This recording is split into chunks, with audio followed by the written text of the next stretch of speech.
वो कंदन का बर आउर्दन, वो कहते हैं पहाड़ को, यानी पहाड़ कंदन है खोदना, पहाड़ को खोदो और निकले क्या, का कहते हैं सूखी घास यानी भूसा, खोदा पहाड़ निकली चुहिया, जिसे हम लोग हिंदुस्तानी में बोलते हैं उर्दू में, वही है फारसी में।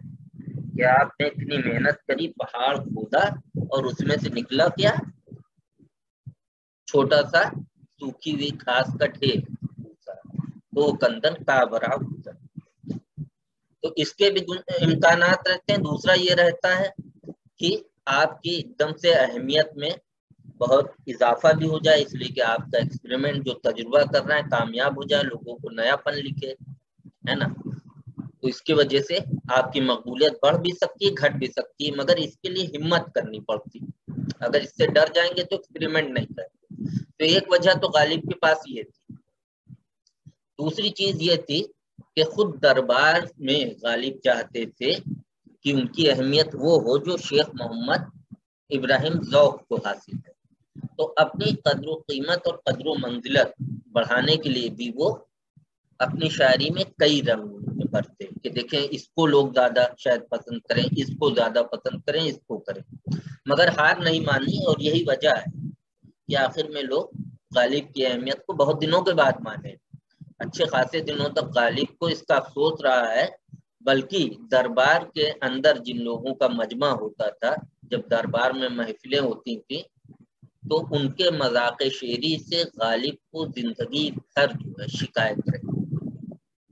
आवाम से खुश थे कि वो उनकी शायरी को पसंद करने लगी। तो इसके वजह से उनकी शायरी में मुश्किल गोई भी कहीं पर मिलती है, कहीं पर बहुत आसान, कहीं पर फारसी अरबी तराकीब का कसरत से इस्तेमाल किया है, कहीं पर बिल्कुल जो हिंदुस्तान की आम रेख्ता है अवामुन्नास की, उस जुबान का इस्तेमाल करते हैं।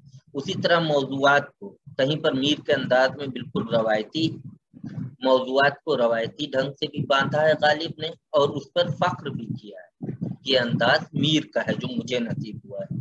कभी ऐसा अंदाज अख्तियार किया है जो मुझसे पहले भी न कभी मिला है, न उनके मुआसिरीन में किसी के यहाँ नजर आता है। तो ज़ौक़ के यहाँ यकरंगी है, मगर ज़ौक़ की जब ये मकबूलियत में इजाफा हो गया, देखिए, तो धीमे धीमे शोहरत पहुंची दरबार तक। अच्छा, ये अहद कौन सा है, ये अकबर शाह सानी, ठीक, बहादुर शाह जफर जो आखिरी ताजदार हैं, आखिरी मुगल बादशाह दिल्ली के, उनसे पहले अकबर शाह, उनका अहद है। वहां तक खबर पहुंची। अकबर शाह खुद फारसी के अच्छे आलिम थे, फारसी में शायरी भी वो करते थे। तो उन्होंने जब ये खबर पहुंची, उनकी मकबूलियत में इजाफा हुआ, तो ज़ौक़ को बुला लिया ताकि दरबार के जो शहजादे उनके कलाम की इस्लाह कर सकें और उनको एक तरह से ट्यूशन भी पढ़ा सकें। इस पर मामूर हो गए, और वहां पर जाने के बाद अब दरबार से जब वाबस्ता हो गए शेख मोहम्मद इब्राहिम ज़ौक़, 4 रुपए माहाना पे रखे गए थे, समझ, मगर उस वक्त का 4 रुपए है, मुशायरा उनका 4 रुपए था। दरबार में हो गए, तो दरबार में उन्होंने कसायद लिखना शुरू किए। एक कसीदा उस वक्त के बादशाह अकबर शाह सानी के हुजूर में लिख के पेश किया।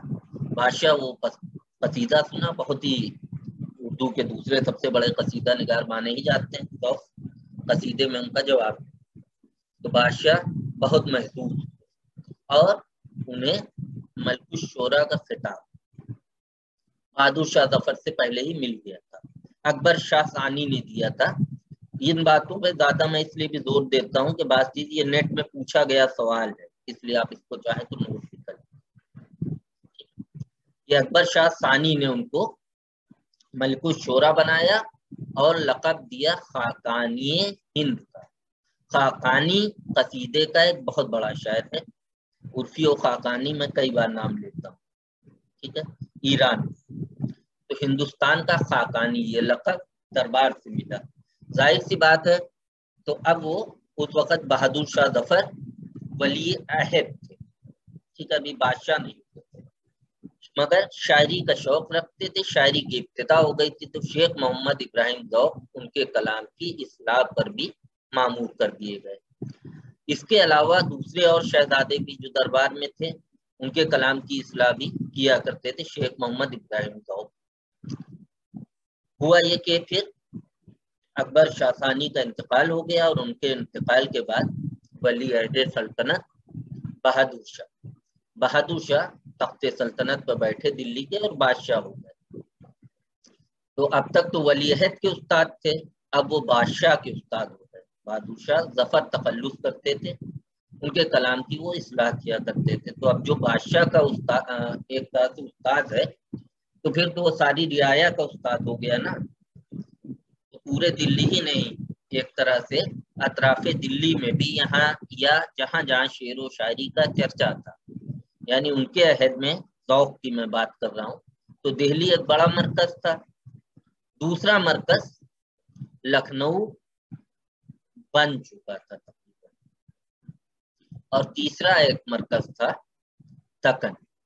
ये तीनों जगह पर उस्ताद शायर के तौर पर उनकी शोहरत थी, इसीलिए उन्हें उस्ताद ज़ौक़ भी कहा जाता। आमतौर पर दिल्ली में उस्ताद ज़ौक़ पुकारा जाता था। अब ऐसी हालत में आप ये गौर करिए कि अब गालिब भी मौजूद है। गालिब को अनानियत गालिब के अंदर बहुत है, मिजाज में शोखी है। फिर गालिब के अंदर, जिसे हम आम जबान में कहते हैं शेखी, इसका मादा भी बहुत पाया जाता है। वजह क्या है कि गालिब ने बहुत ही अपने खुतूत में, फारसी में भी, उर्दू में भी और अपनी शायरी में भी बाज़ जगह पर इसका जिक्र किया है कि अपने असलाफ का जिक्र वो बहुत तकब्बुर के साथ करते हैं, इस पर फख्र करते हैं कि मेरा कई पुश्त से हमारे खानदान